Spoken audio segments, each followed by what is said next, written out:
Hello everyone, welcome back to the lecture series on thermal engineering for third sem diploma in mechanical engineering students, and I Samish Fale from Department of Mechanical Engineering, NIT Polytechnic, Nagpur. So before starting with today's topic, let us discuss what we have studied in the earlier lecture. We have discussed the what is reversed Carnot cycle. We have find where reverse Carnot cycle is used and the efficiency of reversed Carnot cycle. So let's start with our today's topic, that is application of first law of thermodynamics to steady flow energy equation. आज का अपना topic क्या है? First law of thermodynamics अपने को apply करना है किसको? स्टेडी फ्लो एनर्जी इक्वेशन को. सबसे पहले स्टेडी फ्लो एनर्जी इक्वेशन देखने के पहले अपन देखते हैं कि स्टेडी फ्लो मतलब क्या होता है. स्टेडी फ्लो मतलब a flow is set to be steady if the properties do not change with respect to time. ऐसे फ्लो को स्टेडी फ्लो बोला जाता है जिसमें प्रॉपर्टीज चेंज नहीं होती है. किसके साथ? टाइम के साथ में. जब भी प्रॉपर्टीज चेंज नहीं होती है उस वाले फ्लो को बोला जाता है स्टेडी फ्लो. क्लियर है? तो जो स्टेडी फ्लो एनर्जी इक्वेशन है इसके कुछ अजम्पशंस है. तो अपन देखते हैं वन बाय वन अजम्पशन क्या होता है और अजम्पशन किस लिए लेते हैं, ताकि अपना जो कैलकुलेशन पार्ट्स है वो क्या हो जाए, इजी हो जाए. तो सबसे पहला अजम्पशन है the mass flow through the systems remain constant. मतलब कोई भी सिस्टम में से जहाँ पर अपन steady flow energy equation apply कर रहे हैं तो वो वाले सिस्टम में से अपन ये कंसिडर करते हैं कि जो मास फ्लो हो रहा है इनलेट से आउटलेट तक के क्या रहेगा, कांस्टेंट रहेगा. ये सबसे पहला अजम्पशन है कहाँ पर भी अपने को steady flow energy equation apply करना है. दूसरा अजम्पशन है the only interaction between system and surrounding are heat and work.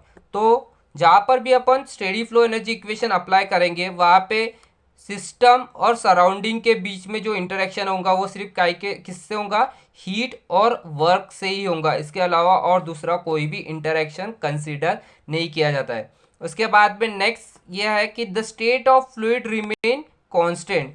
जो भी स्टेट है उस फ्लूइड की वो क्या रहेंगी, रिमेन कांस्टेंट रहना चाहिए. और लास्ट है कि only potential energy, kinetic energy and flow energy are consider. और कैलकुलेशन में अपन सिर्फ कौन सी एनर्जी कंसीडर करेंगे, only potential energy, kinetic energy and flow energy. तो ये अजम्पशन है कुछ जहाँ पर भी अपने को steady flow energy equation apply करना है. क्लियर है?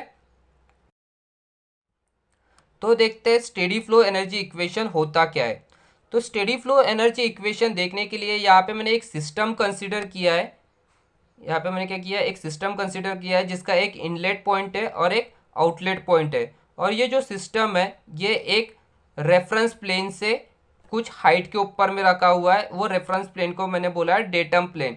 तो ये डेटम प्लेन, इसको आप डेटम लाइन भी बोल सकते हो या फिर आप इसको रेफरेंस प्लेन भी बोल सकते हो. क्लियर है? तो यहाँ से जहाँ तक के इनलेट है, ये वाले रेफरेंस लाइन से जहाँ तक के इसका इनलेट है, इनलेट पॉइंट का उस वाले डिस्टेंस को, हाइट को क्या दिया है, Z1. और जहाँ तक के उसका आउटलेट है उस वाले हाइट को क्या दिया अपन ने, Z2. तो यहाँ से अपना क्या होगा, कुछ तो भी गैस या जो भी अपने को फ्लो कराना है ये सिस्टम में से फ्लो होगा. तो जैसा कि मैंने सबसे पहला अजम्पशन बताया था कि इसमें क्या रहेगा, मास फ्लो कांस्टेंट रहेगा. मतलब यहाँ से जितना मास एंटर करेगा उतना ही मास क्या होगा, अपना एग्जिट होगा. तो इनलेट पॉइंट पे उस वाले गैस का, अगर गैस फ्लो करा रहे हैं तो कुछ तो भी प्रेशर रहेगा. अपन कंसिडर करते हैं वो प्रेशर P1 है. कुछ तो भी वॉल्यूम रहेगा, वो वॉल्यूम कंसिडर करते हैं V1 है. उसके बाद में उसका कुछ तो भी इंटरनल एनर्जी रहेंगी जो कंसिडर कर रहे हैं अपन क्या है, U1 है. क्लियर है? उसी तरीके से वो गैस जब आउटलेट पे आएंगी तो उस गैस का क्या रहेगा, कुछ तो भी प्रेशर रहेगा, वो अपन कंसिडर कर रहे हैं क्या, P2. उसके बाद में उस गैस का कुछ तो भी वॉल्यूम रहेगा जो अपन कंसिडर कर रहे हैं क्या, V2. और उस गैस का कुछ तो भी इंटरनल एनर्जी रहेंगी जो अपन कंसिडर कर रहे हैं क्या, U2 रहेगा. क्लियर है?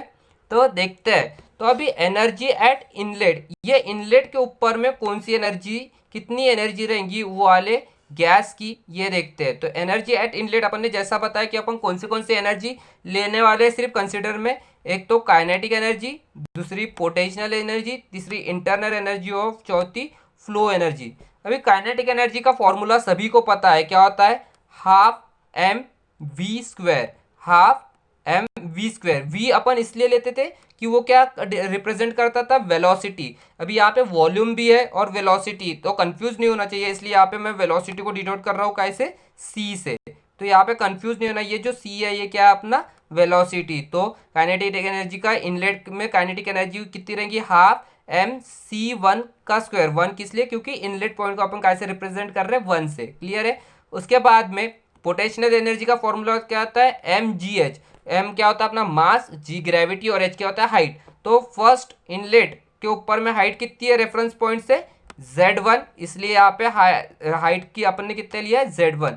ये हो गया एम जी एच। उसके बाद में इंटरनल एनर्जी अपने को पता है अपन कैसे डिनोट करते हैं, यू से, तो ये हो गया u1। अभी एफ ई बोले तो होता है क्या, फ्लो वर्क। एफ ई बोले तो क्या होता है, फ्लो वर्क। अभी फ्लो वर्क मतलब क्या, अभी मैं यहाँ से कुछ तो भी गैस को फ्लो करा रहा हूँ। अभी फ्लो करा रहा हूँ तो वो अपने आप फ्लो होंगी क्या, नहीं, उसमें मेरे को क्या करना पड़ेगा, कुछ तो भी उसके ऊपर में काम करना पड़ेगा, उस वाले इस पे काम करना पड़ेगा। तो क्या उसके लिए उस वाले वर्क को बोला जाता है फ्लो वर्क। अभी देखो यहाँ से इसको फ्लो होना है, तो यहाँ से क्या होगा, कुछ तो भी उसका अपोजिट डायरेक्शन में क्या लगाएगा, कोई तो भी फोर्स लगाएगा। तो इसको मेरे को फ्लो कराने के लिए मैं क्या कर रहा हूँ, यहाँ पे जो भी मॉलिक्यूल्स रहेंगे, वो जो भी मॉलिक्यूल्स रहेंगे अपने वो वाले गैस के, वो गैस के मॉलिक्यूल्स के ऊपर में मेरे को क्या करना पड़ेगा, प्रेशर लगाना पड़ेगा। और वो प्रेशर मैं कहाँ पे लगाऊंगा, ये पूरे एरिया के ऊपर में लगाना पड़ेगा, जितने एरिया में वो मॉलिक्यूल्स रहेंगे। तो ये एरिया और मल्टीप्लाई कितना मेरे को मूव कराना है, मेरे को तो पूरा मूव कराना है, पर अगर मैं ये छोटा सा कंसिडर कर रहा हूँ तो ये हो जाएगा मेरा DLL। तो area A1 × V1 is nothing but क्या हो जाएगा, मेरा वॉल्यूम। तो फ्लो वर्क का फॉर्मूला क्या हो गया मेरा, P1 × V1। फ्लो वर्क का फॉर्मूला क्या हो गया मेरा, P1 × V1। तो फ्लो वर्क सबको समझ में आया क्या है फ्लो वर्क, वो जो गैस है उसको फ्लो कराने के लिए जितना मेरे को वर्क करना पड़ रहा है उसको बोला जाता है क्या, फ्लो वर्क। तो ये हो गया अपना एनर्जी एट इनलेट। अभी वैसे अगर अपने को एनर्जी इसमें से मैंने अगर मास को कॉमन निकाल दिया, सभी जगह में से मैंने क्या कॉमन निकाल दिया, मास को कॉमन निकाला, तो यहाँ पे क्या बचेगा मेरा C1²/2। यहाँ पे भी मास कॉमन निकाल तो GZ1। ये जो U1 है, यहाँ पे मैंने कैपिटल U1 से डिनोट किया, ये क्या था मेरा इंटरनल एनर्जी। और यहाँ पे मैंने डिनोट किया स्मॉल u से। तो ये इसको मैंने इंटरनल एनर्जी को डिवाइड किया, यहाँ से मेरे को मास कॉमन निकालना था, तो इसको मैंने डिवाइड किया किससे, मास से। तो कोई भी चीज़ को मास से डिवाइड करते हैं तो वो क्या हो जाता है अपना स्पेसिफिक के टर्म्स में चेंज होता जाता है। वो टर्म्स काय में चेंज होता है, स्पेसिफिक के टर्म्स में। तो ये इंटरनल एनर्जी था, तो ये मेरा चेंज होगा काय में, स्पेसिफिक इंटरनल एनर्जी। और स्पेसिफिक इंटरनल एनर्जी को मैंने डिनोट किया कैसे, स्मॉल u1 से। अगर अभी ये प्रेशर तो कुछ स्पेसिफिक नाम का होता नहीं है, इसलिए उसको P1 रखा। और ये जो कैपिटल V1 है ये मेरा क्या था, वॉल्यूम। ये क्या था मेरा वॉल्यूम। और अगर मैंने वॉल्यूम को मास से डिनोट कर दिया तो वो क्या हो जाता मेरा स्पेसिफिक वॉल्यूम। और स्पेसिफिक वॉल्यूम को मैंने डिनोट किया किससे, स्मॉल V1 से। स्पेसिफिक वॉल्यूम को मैंने डिनोट किया किससे, स्मॉल V1 से। तो मेरी एनर्जी एट इनलेट क्या होगी, मास ब्रैकेट में C1² / 2 plus GZ1 plus U1 plus P1V1। Clear है। तो ये होगी मेरे एनर्जी एट इनलेट। अगर वही एनर्जी एट आउटलेट निकालना है तो मेरा क्या रहेगा, kinetic energy at outlet plus potential energy at outlet plus internal energy at outlet plus flow work at outlet. तो सेम फॉर्मूला जहाँ पे 1 था, अभी आउटलेट पे क्या आ जाएगा, 2 आ जाएगा, क्योंकि अपना आउटलेट को अपन ने कौन सी कंडीशन दिया है, 2 कंडीशन दिया है। तो फॉर्मूला क्या हो जाएगा, काइनेटिक एनर्जी का mc2² / 2, पोटेंशियल एनर्जी का mgz2 प्लस इंटरनल एनर्जी का U2 प्लस फ्लो वर्क कितना रहेगा, P2V2। अभी इसमें से फिर से मैंने मास कॉमन निकाल दिया, तो ये क्या हो जाएगा, C2² / 2 प्लस GZ2 प्लस ये क्या था अपना इंटरनल एनर्जी थी, उसको मैंने डिवाइडेड बाय मास कर दिया, तो स्पेसिफिक इंटरनल एनर्जी हो गई। ये वॉल्यूम था, उसको मैंने डिवाइडेड बाय मास कर दिया, तो ये क्या हो गया मेरा स्पेसिफिक वॉल्यूम। क्लियर है। तो अगर मेरे को नेट चेंज इन एनर्जी निकालना है, तो इनलेट से आउटलेट तक के आने तक के कितनी एनर्जी चेंज हुई, अगर मेरे को वो निकालना है तो उसका फॉर्मूला क्या होगा, एनर्जी एट आउटलेट। आउटलेट में कितनी एनर्जी बची minus energy at inlet. Inlet में कितनी एनर्जी थी। तो energy change in internal energy को मैंने डिनोट किया DE से, D फॉर चेंज, और एनर्जी को मैंने डिनोट किया E से। तो change in energy at outlet का फॉर्मूला क्या बचा था मेरा, mc2² / 2 plus GZ2 plus U2 plus PV2 minus MV2 MC1² / 2 plus GZ1 plus U1 plus P1 V1। Clear है, ये बचा था। तो अगर अकॉर्डिंग टू फर्स्ट लॉ के हिसाब से क्या था, Q equals to change in energy plus work. यहाँ पे आपको याद होगा तो मैंने चेंज इन इंटर एनर्जी क्या लिया था, ड्यू यू लिया था, पर वो काय के लिए था, अपना क्लोज सिस्टम के लिए था। और क्लोज सिस्टम में मास क्या था, सेम था। और मास सेम रहने के कारण से अपन ने क्या कंसिडर किए थे वहाँ पे, काइनेटिक एनर्जी और पोटेंशियल एनर्जी जीरो होती है, इसलिए वहाँ पे सिर्फ कौन सी एनर्जी बच रही थी अपनी, यू डी यू, मतलब इंटरनल एनर्जी। पर यहाँ पे अपना ये क्या के लिए, ओपन सिस्टम के लिए यहाँ पे मास चेंज हो रहा है, तो इसलिए यहाँ पे क्या आएगा अपना डेल ई। तो अभी मैं डेल ई का जो वैल्यूज है यहाँ पे फॉर्मूले में पुट अप करता हूँ, तो यहाँ पे क्या आ जाएगा, Q equals to del E के जगह पे एम ब्रैकेट में C2²/2 plus GZ2 plus U2 plus P2V2 minus M C1²/2 plus GZ1 plus U1 plus P1V1 plus W। तो मैं वन वाली टर्म क्या करता हूँ, इक्वल्स टू के एक साइड में लिख लेता हूँ, और टू वाली टर्म इक्वल्स टू के एक साइड में लिखता हूँ। तो यहाँ पे देखो, ये माइनस इक्वल्स टू के इधर साइड में था, ये माइनस में था, इक्वल्स टू के इधर साइड में आ जाएगा, तो ये क्या हो जाएगा प्लस। तो यहाँ पे क्या आ जाएगा, MC1²/2 plus GZ1 plus U1 plus P1V1 plus Q equals to MC2²/2 plus GZ2 plus U2 plus V2V2 plus W। तो आप देख रहे हो दोनों साइड में मास क्या है, कॉमन है। तो अगर मैं ये मास को कैंसिल कर दूंगा तो यहाँ पे क्या बचेगा मेरा, C1²/2 ये बचा, प्लस GZ1 ये बचा, और ये U1 प्लस P1V1।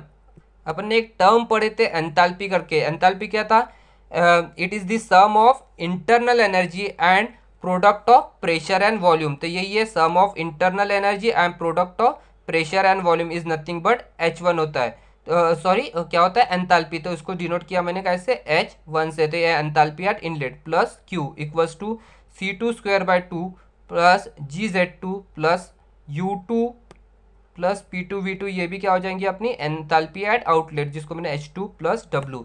तो ये जो इक्वेशन है ये बहुत ज़्यादा इम्पोर्टेंट इक्वेशन है, और इस वाले इक्वेशन को बोला जाता है क्या, स्टेडी फ्लो एनर्जी इक्वेशन। इसी वाले इक्वेशन को क्या बोलते हैं अपन, स्टेडी फ्लो एनर्जी इक्वेशन। तो आपको ये इक्वेशन अच्छे से याद होना चाहिए। तो स्टेडी फ्लो एनर्जी इक्वेशन क्या है, C1²/2 plus GZ1 plus H1, या फिर आप इसी तरीके से भी ऐड कर सकते हैं U1 plus P1V1 plus Q equals to C2²/2 plus GZ2 plus U2 P2V2 plus W। Clear है, तो ये इक्वेशन सबसे ज़्यादा इंपॉर्टेंट इक्वेशन है। क्लियर है, तो देखते हैं application of steady flow energy equation. अभी जो अपने स्टेडी फ्लो एनर्जी इक्वेशन पढ़े, इसका अपने को एप्लीकेशन कहाँ का यूज़ होता है।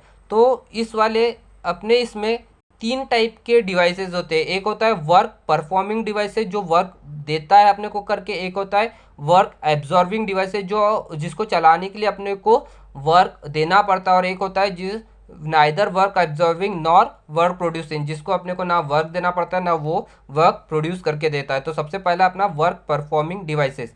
तो वर्क परफॉर्मिंग डिवाइसेस कौन से, अपना टरबाइन या फिर इंजन। इंजन बोले तो अपनी गाड़ी, अपन क्या करते हैं, अपनी गाड़ी क्या करती है, अपने को वर्क प्रोड्यूस करके देती है। जब अपने को गाड़ी वर्क प्रोड्यूस करके देती है, इसलिए अपनी गाड़ी क्या होती है, चलती है। तो ये हो गया अपना वर्क परफॉर्मिंग डिवाइसेस में कौन सा है, अपना टरबाइन एंड इंजन।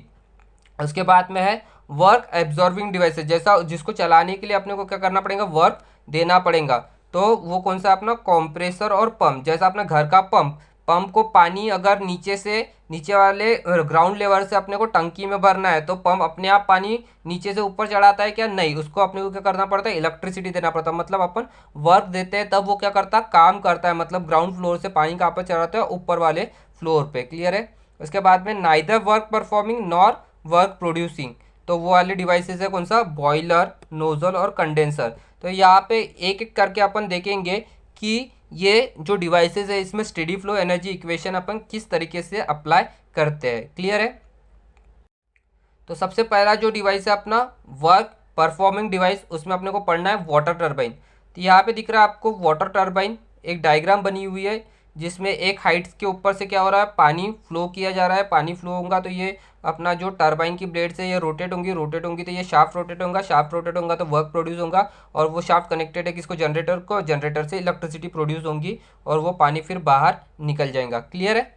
तो वाटर टरबाइन क्या है, in a water turbine water is supplied from a height, ये अपने को पता है वाटर अपन का एक हाइट से सप्लाई करेंगे, क्लियर है। तो potential energy of water is converted into kinetic energy, ये भी पता है अपने को, हाइट के ऊपर में जो भी चीज़ स्टोर रहती है उसमें कौन सी एनर्जी रहती है, पोटेंशियल एनर्जी, और जब वो फ्लो मोशन में आ जाता है उसमें कौन सी एनर्जी आती है, kinetic energy. When it enters into the turbine, जब वो टरबाइन जाता है, and part of it is converted into useful work, जब वो पानी क्या हो रहा है अपना टरबाइन के अंदर में जा रहा है तो वो क्या हो रहा है उसमें का वो पानी से क्या यूजफुल वर्क प्रोड्यूस हो रहा है, which is use to generate electricity, जो काय के लिए यूज कर रहे हैं अपन, इलेक्ट्रिसिटी जनरेट करने के लिए, क्लियर है। तो ये जो डॉटेड लाइन दिखा है, ये डॉटेड लाइन के अंदर का अपना क्या है, सिस्टम, क्योंकि अपने को पता है ये डॉटेड लाइन क्या से क्या डिनोट करती है, बाउंड्री, मतलब अपने को जो भी कैलकुलेशन करना है, ये जो भी स्टेडी फ्लो एनर्जी इक्वेशन लगाना है अपने को कहाँ पर लगाना है, ये डॉटेड लाइन के अंदर में लगाना है, डॉटेड लाइन के बाहर नहीं लगाना है, क्लियर है। तो अपन कंसिडर करते हैं considering centre of turbine shaft as datum, जैसा अपन इसके पहले डेटम कहाँ पे लिए थे, एकदम बॉटम में लिए थे, यहाँ पे अपन ये वाले कंसिडर कर रहे हैं कि डेटम कहाँ पे अपना, ये सेंटर ऑफ शाफ्ट अपना क्या है, डेटम है। तो अपना इनलेट यहाँ पे ऊपर में रहेगा, वाटर कहाँ पे रहेगा, इनलेट ऊपर में, और ये डेटम यहाँ पे पानी कहाँ रहा है, सेंटर में, तो ये क्या हो जाएगा अपना सेकेंड पॉइंट, क्लियर है। तो अप्लाई करते हैं स्टेडी फ्लो एनर्जी इक्वेशन। तो स्टेडी फ्लो एनर्जी इक्वेशन क्या थी अपने, C1²/2 plus GZ1 plus U1 plus P1V1 plus Q equals to C2²/2 plus GZ2 plus U2 plus P2V2 plus W, ये थी अपनी steady flow energy equation. In this case इसमें क्या हो रहा है, अगर अपन ये पानी इसके अंदर में दे रहा है तो कुछ हीट प्रोड्यूस हो रही है क्या, नहीं हो रही है, तो अपना क्या है, change in Q, heat transfer rate कितना है, जीरो। अभी पानी ऊपर से नीचे आ रहा है तो पानी में का कुछ इंटरनल एनर्जी चेंज हो रही है क्या, नहीं, तो U1 माइनस U2 कितना है अपना, जीरो। ये पानी का जो वॉल्यूम है वो ऊपर से जितना आ रहा है उतना ही नीचे निकल रहा है, मतलब V1 equals to V2, specific volume क्या अपना सेम है। उसके बाद में अपन ने सेंटर में ही जहाँ पे पानी आने वाला है, जहाँ पे अपने को आउटलेट मिलने वाला है वो पानी का, वहीं पे अपन ने क्या कर लिए, डेटम ले लिए। तो डेटम लिए लिए तो अपना Z2 हाइट कुछ है क्या उसमें, नहीं, तो Z2 equals to zero.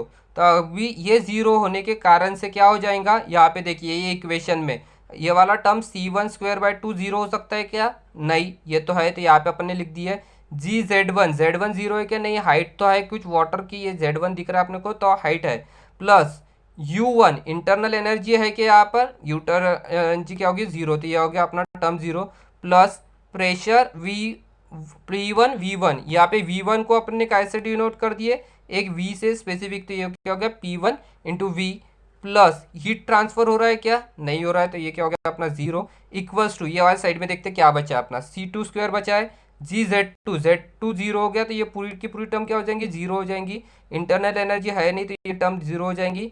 P ये बचा है P2V2 के जगह पे अपन क्या लिखेंगे, V प्लस W, तो ये हो गया अपनी क्या, स्टेडी फ्लो एनर्जी इक्वेशन, ये क्या हो गया अपनी स्टेडी फ्लो एनर्जी इक्वेशन, किस चीज़ के लिए, अपने वाटर टर्बाइन के लिए।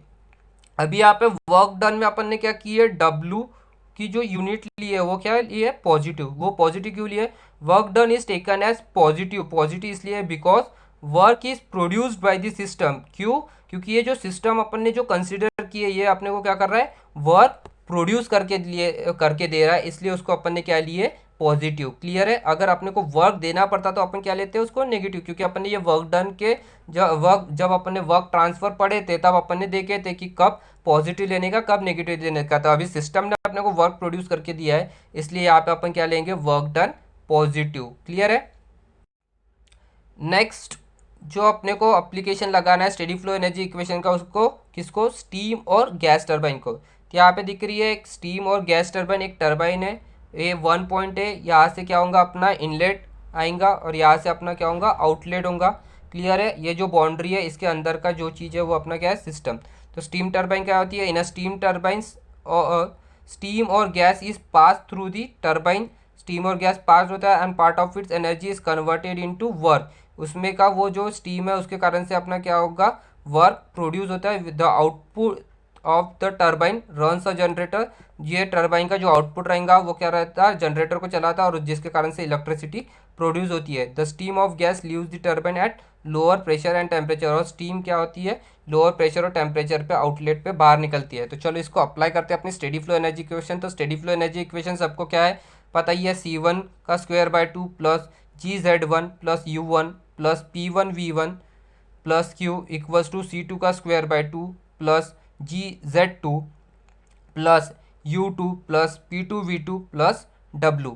तो अब इसमें देखते हैं क्या क्या चीज़ें अप्लीक है। इन दिस केस डेटम, डेटम यहाँ पे अपन क्या कर रहे हैं, स्टीम टरबाइन ऐसी होती है जिसमें इनलेट और आउटलेट एक ही जगह से होता है। स्टीम टरबाइन में क्या होता है, अपना इनलेट और आउटलेट एक ही जगह से होता है, इसलिए डेटम क्या है यहाँ पे अपना ज़ीरो है।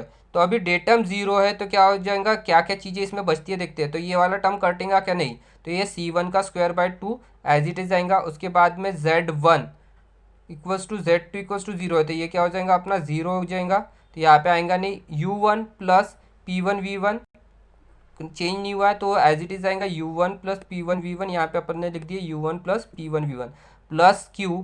यहाँ से हीट ट्रांसफर होगा, क्योंकि स्टीम जो आएंगी वो बॉयलर से आएंगी, वो बॉयलर से जो स्टीम आएंगी वो गर्म रहेंगी। तो गर्म रहने के कारण से जब टरबाइन में आएंगी तो वो स्टीम क्या करेंगी, अपनी हीट को लॉस करेंगी, बाहर हीट लॉस होंगी। इसलिए यहाँ पे क्या आएगा, अपना Q आएगा इक्वल्स टू C2 का स्क्वायर बाय 2 प्लस ये क्या हो जाएगा, अपना ये टर्म जीरो हो गई, plus U2 P2V2 as it is लिखे यहाँ पे U2 P2V2 प्लस ये टरबाइन क्या शाफ्ट रोटेट हो रहा है और उसके कारण से क्या प्रोड्यूस हो रहा है, अपना वर्क प्रोड्यूस हो रहा है। क्लियर है।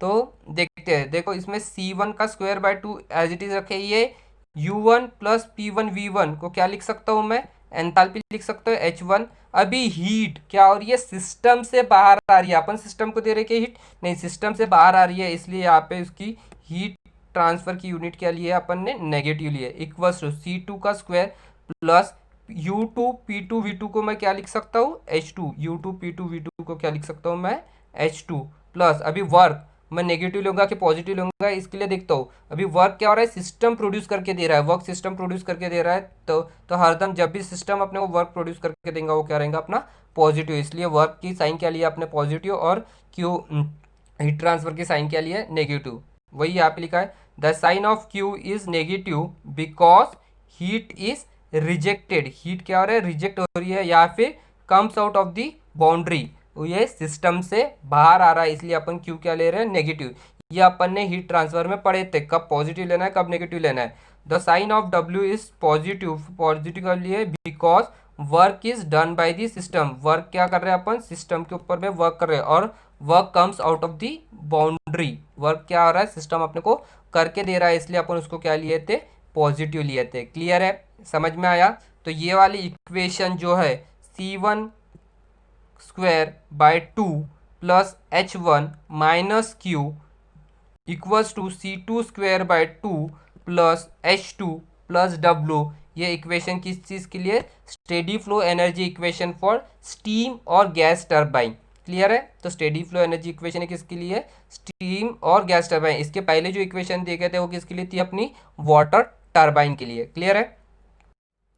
नेक्स्ट देखते हैं अपन क्या, steady flow energy equation apply करते हैं किसको, इंजन को। तो यहाँ पे एक इंजन का अपन ने डायग्राम बनाया है, ये डायग्राम में दिख रहा है कि एक इनलेट वॉल है और उसी हाइट के ऊपर में अपना आउटलेट जा रहा है। इसमें अंदर में एक पिस्टन है, ये पिस्टन सिलेंडर के अंदर में मूव करेंगे। यहाँ पे अपन एयर फ्यूल मिक्सचर डालेंगे, वो बर्न होगा, बर्न होने के कारण से ये क्रैंक शाफ्ट को पावर दे, कनेक्टिंग रॉड को पावर मिलेगा, कनेक्टिंग रॉड से पावर जाएगा अपना किसको, क्रैंक शाफ्ट को। तो इंजन क्या है, in a engine chemical energy of fuel, जो फ्यूल है उसमें कौन सी एनर्जी रहती है, chemical energy is converted into heat energy after combustion. जो जलने के कारण से वो केमिकल एनर्जी कन्वर्ट होती है कहीं में हीट एनर्जी, और and further heat energy is converted into mechanical energy, और हीट एनर्जी काय में कन्वर्ट होती है, मैकेनिकल एनर्जी में कन्वर्ट होती है बाय रोटेटिंग दी क्रैंकशाफ्ट। किसके कारण से, वो हीट एनर्जी के कारण से क्रैंकशाफ्ट रोटेट होता है, और उसको बोलते हैं अपन क्या, वो mechanical energy. This output of crankshaft run the vehicle, और इसी कारण से अपनी व्हीकल क्या होती है, चलना चालू करती है। क्लियर है। तो इसके ऊपर में अपन क्या करते हैं, स्टेडी फ्लो एनर्जी इक्वेशन करते हैं। तो apply steady flow energy equation. Steady flow energy equation क्या है, C1 का square by 2 plus GZ1 plus U1 plus P1V1 plus Q equals to C2 का square by 2 plus G Z two plus U two plus P two V two plus W. तो इसमें अपन देखते हैं apply in this case क्या है, changing kinetic energy and potential energy क्या रहेंगी अपनी का नेग्लिजिबल रहती है। जो अपना इंजन रहता है उसमें काइनेटिक एनर्जी का चेंज और पोटेंशियल एनर्जी का चेंज क्या रहता है अपना नेग्लिजिबल रहता है। अभी ये नेग्लिजिबल होने के कारण से इसमें से कौन सी टर्म कट होंगी, काइनेटिक एनर्जी, ये वाली टर्म क्या हो जाएंगी, कट हो जाएंगी, ये वाली टर्म क्या हो जाएंगी, कट हो जाएंगी। तो बचेगा क्या अपने पास में u1 plus P one V one plus Q. अभी अपने को पता है जब अपन गाड़ी चलाते हैं वो जब इंजन के पास में अपन अगर ऐसे गाड़ी चालू है और इंजन के पास में हाथ लगाओ तो क्या लगता है अपने को गर्म लगता है, क्यों, क्योंकि वो इंजन में जो फ्यूल बर्न हुआ उसके कारण से जो हीट प्रोड्यूस हो रही है वो क्या रहती है अपनी बाहर निकलती है। तो अपना क्या रहेगा, ये क्यू भी रहेगा। वैसे ही ये काइनेटिक एनर्जी तो जीरो हो गई, ये जीरो हो गया। अपना U two P two V two रहेगा। और वर्क वर्क नहीं प्रोड्यूस करेंगे तो अपनी गाड़ी आगे चलेंगी क्या, नहीं। तो अपनी इक्वेशन में क्या बचा, U one plus P one V one plus Q equals to U two plus P two V two plus W. और यहाँ अपन U one plus P one V one को क्या लिख सकते हैं, एच वन, और U two plus P two V two को क्या लिख सकते हैं, एच टू। तो यहाँ पे क्या बचेगा अपना एच वन, और यहाँ पे है साइन कौन सी अपनी माइनस। ये माइनस क्यों है, क्योंकि ये जो सिस्टम है, ये जो अपन ने इसको जो सिस्टम कंसिडर की है, ये वाले जो पोर्शन को अपन ने सिस्टम कंसिडर की है इसको, तो इसके बाहर क्या हो रही है अपनी हीट निकल रही है। सिस्टम क्या कर रहा है, सराउंडिंग को हीट दे रहा है, और सिस्टम सराउंडिंग को जब भी हीट देता है वो अपन कंसिडर करते हैं क्या, negative, equals to H two. और वर्क क्या हो रहा है, सिस्टम अपने को प्रोड्यूस करके दे रहा है, इसलिए वर्क क्या रहेगा अपना पॉजिटिव। तो ये यहाँ पे फॉर्मूला है H one minus Q equals to H two plus W. तो ये इक्वेशन रहेंगी किसके लिए अपनी, ये इक्वेशन रहेंगी हरदम अपनी काय के लिए, इंजन के लिए। स्टेडी फ्लो एनर्जी इक्वेशन काय के लिए, ये इंजन के लिए। क्लियर। तो यहाँ पे लिखा है the sign Q is negative because heat rejected, heat reject कर रहा है सिस्टम, और कम्स आउट ऑफ बाउंड्री बोल सकते हैं, या और वर्क पॉजिटिव क्योंकि work done by the system, work क्या हो रहा है, सिस्टम अपने को करके दे रहा है, इसलिए वो वर्क क्या है, डन है। और अपन सिस्टम अपने को हीट भी रिजेक्ट कर रहा है, इसलिए क्या ले रहे हैं अपन उसको नेगेटिव ले रहे हैं। Clear. So today what we are discussed what is steady flow energy equation. Steady flow energy equation क्या होता है वो पढ़े। उसके बाद में application of steady flow energy equation अपन ने देखे कोर्स के लिए, वर्क प्रोड्यूसिंग डिवाइस के लिए, जो डिवाइसेस अपने को वर्क प्रोड्यूस करके देते हैं उस वाले डिवाइसेस के लिए अपन ने क्या पढ़े, स्टेडी फ्लो एनर्जी इक्वेशन। तो सबसे पहले अपन ने स्टेडी फ्लो एनर्जी इक्वेशन किस चीज़ के लिए पढ़े, application of steady flow energy equation two water turbine. Water turbine में अपन स्टेडी फ्लो एनर्जी इक्वेशन किस तरीके से लगाएंगे वो पढ़े। उसके बाद में application of steady flow energy equation two steam और गैस टर्बाइन। स्टीम और गैस टर्बाइन में अपन स्टेडी फ्लो एनर्जी इक्वेशन किस तरीके से लगाएंगे वो पढ़े। उसके बाद में application of steady flow energy equation two engine. Engine में स्टेडी फ्लो एनर्जी इक्वेशन किस तरीके से लगा सकते हैं वो चीज़ आज अपन ने पढ़ी। क्लियर है। This is some questions which are frequently asked in MSBT. ये एमएसबीटी में हरदम पूछे जाते हैं ये क्वेश्चन है। सबसे फर्स्ट क्वेश्चन है write steady flow energy equation stating the meaning of each term in equation. जो अपन ने steady flow energy equation derive की है, जो लास्ट इक्वेशन, वो इक्वेशन आपको क्या करना है, लर्न करना है, और उसमें जो भी टर्म्स यूज हुए हैं वो टर्म्स को क्या करना है, उसके मीनिंग्स लिखना है। जैसा अपना स्टेडी फ्लो एनर्जी इक्वेशन क्या है, C1 square by two plus GZ1 plus P1V1 plus U1 plus Q equals to C2 square by two plus GZ2 plus U2 plus P2V2 plus W। तो इसमें आपको ये इक्वेशन लिखना है, और उसके बाद में इस क्वेश्चन में वो इक्वेशन लिखने के बाद में आपको हर टर्म्स बताना है। मतलब C1 क्या है, उसके बाद में Z1 क्या है, उसके बाद में P1 क्या है, V1 क्या है, U1 क्या है, Q क्या है, उसी तरीके से C2 क्या है, P2 क्या है, V2 क्या है, Z2 क्या है, उसके बाद में U2 क्या है और W क्या है। ये सारों के आपको मीनिंग्स लिखना है। क्लियर है। उसके बाद में नेक्स्ट क्वेश्चन है apply steady flow energy equation for turbine and IC engine.